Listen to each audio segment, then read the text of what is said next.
Hello everyone and welcome back to your daily dose of Dominions. We'll get into turn 22 tonight.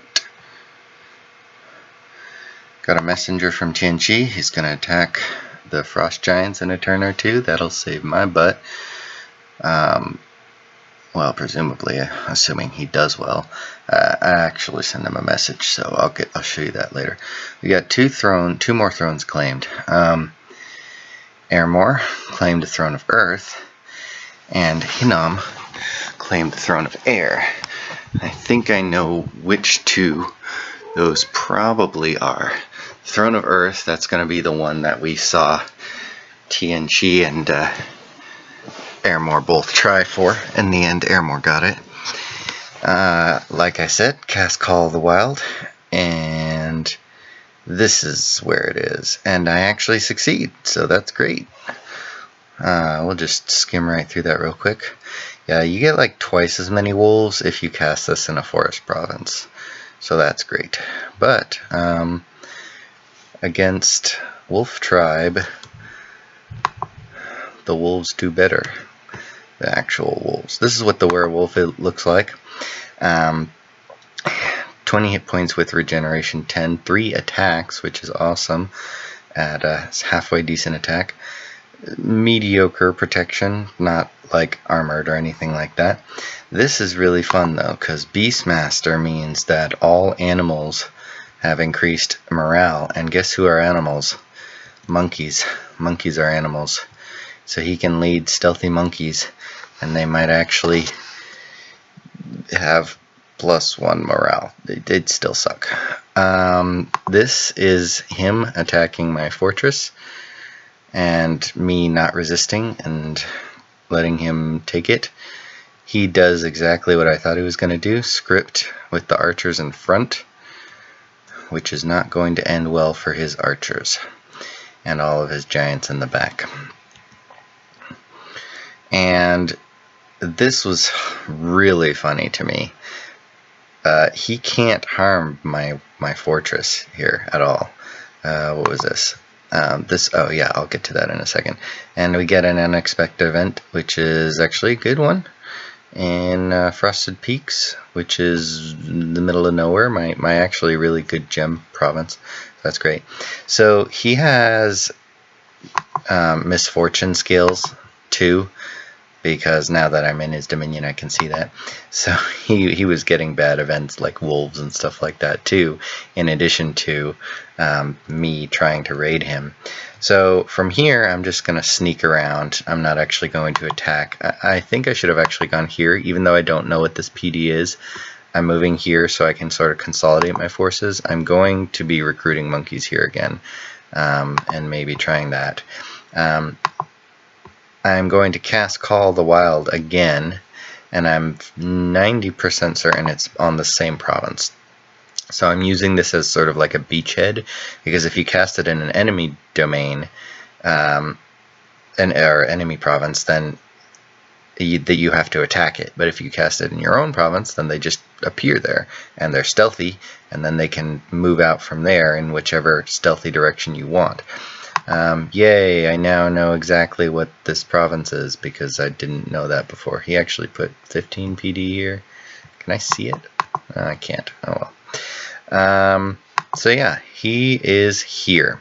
And like I said, this was really funny to me because basically I could just hold out for as long as I want and let him just be in it completely ineffective. Now, I can't fight his army per se yet, but I'm working on it. What am I doing right now in terms of research? I have Thaumaturgy 4, so I can use Paralyze, and I think I have scripted everyone to do that. Yep, I have my hotkey set to Paralyze, so I just put them all on Paralyze, and I have Light of the Northern Star. Now my plan was, like I said, to break siege and with my monolith, but I couldn't do that. So I was like, well, great, now what? Because I actually want to attack him now that he's in my dominion. I especially don't want him just moving past my fort and rampaging through all of my lands, because that would suck for me. So we will see what he does. In the meantime, I also don't want him to move off and leave like one archer on top of this and have him sieging my fort, because that'll take up a turn. So I decide to break siege with chaff units and say, you know, throw your rocks at people and then run away. And he's just doing divine blessing and spells in case there is only like one archer there, so he just will do that. But yeah, apparently enough monkeys in a fort and they can just keep putting those walls back together. I remember that I didn't show you the recruitment that I was doing last turn, so that's my bad. I want to get more of these guys. Earth 3 is going to be really helpful for a lot of the protection spells. What are they cast? What is he casting here? He's just okay, they're just casting spells. That's unfortunate, because I could have scripted them better. Maybe, well, I'm not using them in the break siege, so that's okay. This is just to make sure that I can, like, sort of ping the province defenders. And if he doesn't move off, then, well, they'll run away, and I won't have lost anything valuable.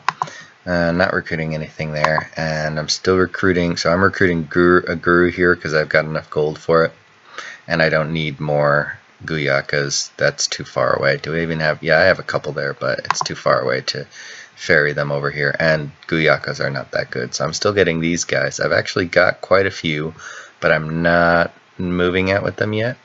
I'm not 100% sure why, but I will keep them in reserve, I guess.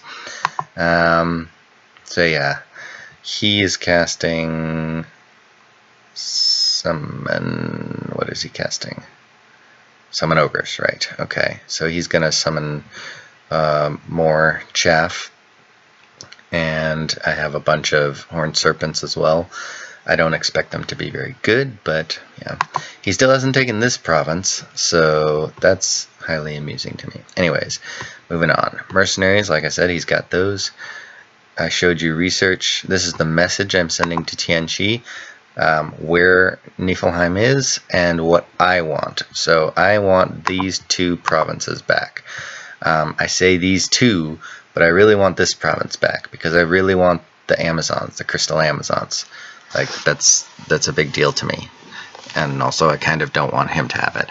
But I know that he does need this province in order to actually attack Niflheim, which is a shame because this province and this province were both really high income, and that would be really nice for me to have. But I will be content with just having these. So I'm telling him, don't move in here even at all, because if you do, I will bump with you and fight you and take those provinces. Other than that, you remember how I said I can see where Helheim's army is? That'll come up later. I'm not scouting Yomi anymore. I'm still sort of just kind of waiting around to see what Tianqi does if he actually moves troops in here. He does have a halfway decent number of guys there, and I have a scout here and another one moving in there to see him do that if he actually does that. And meanwhile, most of my scouts are trying to pinpoint stuff in Niflheim's lands. He's got only 2 more researchers here, so that's not particularly impressive. I'm pretty sure his entire army, or at least half of his army, is stuck with me, pushing in to my lands.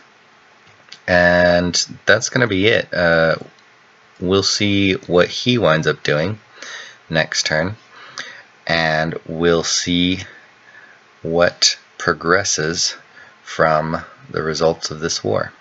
Have a good night.